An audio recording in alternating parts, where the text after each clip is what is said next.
मुख्यमंत्री देवेंद्र फडणवीस यांनी काटामारी करणाऱ्या कारखानदारांना चांगलाच दम भरलेला आहे.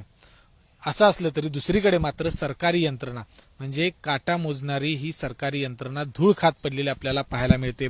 कोल्हापूरच्या गोकुळ दूध संघाच्या या परिसरामध्ये असलेली लीगल मेट्रोलॉजी डिपार्टमेंटची ही क्रेन, या क्रेनच्या माध्यमातून साखर कारखान्याचे जे काटे आहेत त्याची तपासणी केली जाते. ती किती योग्य पद्धतीने आहेत त्याची तपासणी आहे ती केली जाते. मात्र गेल्या अनेक वर्षांपासून ही क्रेन आहे, ही जी गाडी आहे ती पूर्णपणे धूळ खात पडलेली आहे. या ठिकाणी एकाच ठिकाणी ही लावून ठेवलेली आहे आणि त्याचं कारण सांगितलं जातं की त्याचा ऑपरेटर आहे तो आपल्याकडे नाही आणि म्हणून ही गाडीचा जरा देखील वापर या ठिकाणी कोल्हापुरातल्या कारखान्यांमध्ये झालेला आपल्याला पाहायला मिळत नाही. आपल्यासोबत सामाजिक कार्यकर्ते रुपेश पाटील आहेत.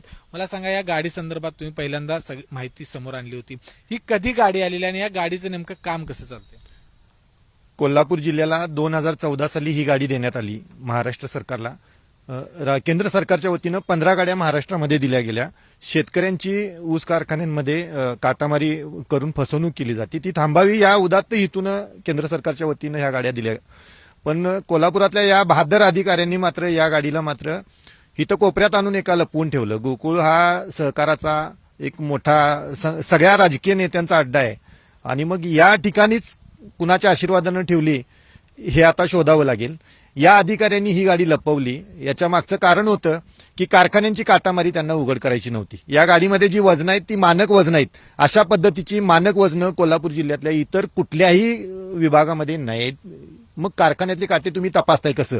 अशा पुणे विभागात सुद्धा एक गाडी आहे, तिथले अधिकारी तर अगदी म्हणजे ते निर्लज्जपणानं सांगायला लागले की आम्ही ह्या गाडीची स्क्रॅप ऑर्डर करायला लागलोय. म्हणजे 20 टन वजन कॅपॅसिटी असणारी गाडी जी विविध जिल्ह्यांमध्ये जाऊन कारखान्यांची काटामारी जर सुरू असेल तर तपासणी करेल आणि डायरेक्ट ऑन तिथं वेळच लागत नाही. अगदी ह्या गाडीला क्रेन आहे, क्रेनच्या माध्यमातून ह्यातली वजनं 500, 1000, 2000 किलोच्या प्लेट आहेत, त्या उचलायच्या काट्यावर ठेवायच्या. म्हणजे बाप दाखव नाही तर श्राद्ध घाल अशा पद्धतीनं ही गाडी काम करणार होती. पण या अधिकाऱ्यांच्या भोंगळ कारभारामुळे आणि भ्रष्टाचारी स्वभावामुळे शेतकऱ्यांचं नुकसान झालेलं आहे. त्यामुळे माझी मुख्यमंत्र्यांच्याकडे मागणी आहे, फक्त तुम्ही काटामारी करणाऱ्या कारखानदारांचंच नाही तर काटामारीला प्रोत्साहन देणाऱ्या आणि जाणीवपूर्वक डोळेझाक करणाऱ्या या अधिकाऱ्यांची सुद्धा तुम्ही उचलबांगडी करायला पाहिजे.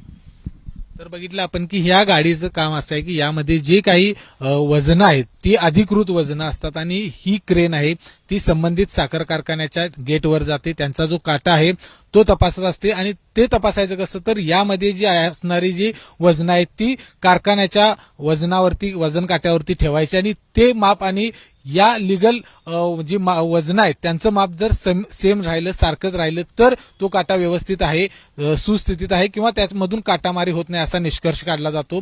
मात्र 2014ला, मला वाटतं 2014ला ही गाडी या ठिकाणी आलेली आहे आणि अजून कुठल्याही कारखान्यावरही गेलेली नाही. कुठंही या गाडीच्या माध्यमातून काटामारी रोखण्यासंदर्भातले प्रयत्न आहेत ते करण्यात आलेले नाहीत. त्यामुळे एकीकडे मुख्यमंत्री जरी या ठिकाणी काटामारी करणाऱ्या साखर कारखानदारांना दम देत असतील, काटामारी करू नका अशा पद्धतीचा इशारा देत असतील, मात्र ती रोखण्यासंदर्भातली सरकारची यंत्रणा मात्र अशा पद्धतीनं भोंगळ कारभार करत आहे.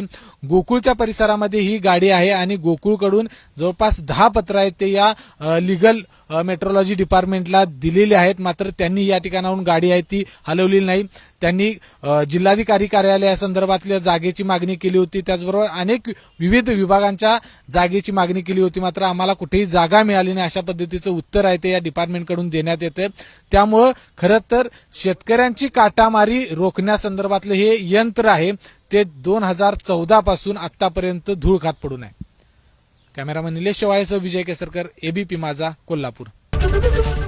एबीपी माझा, उघडा डोळे बघा नीट.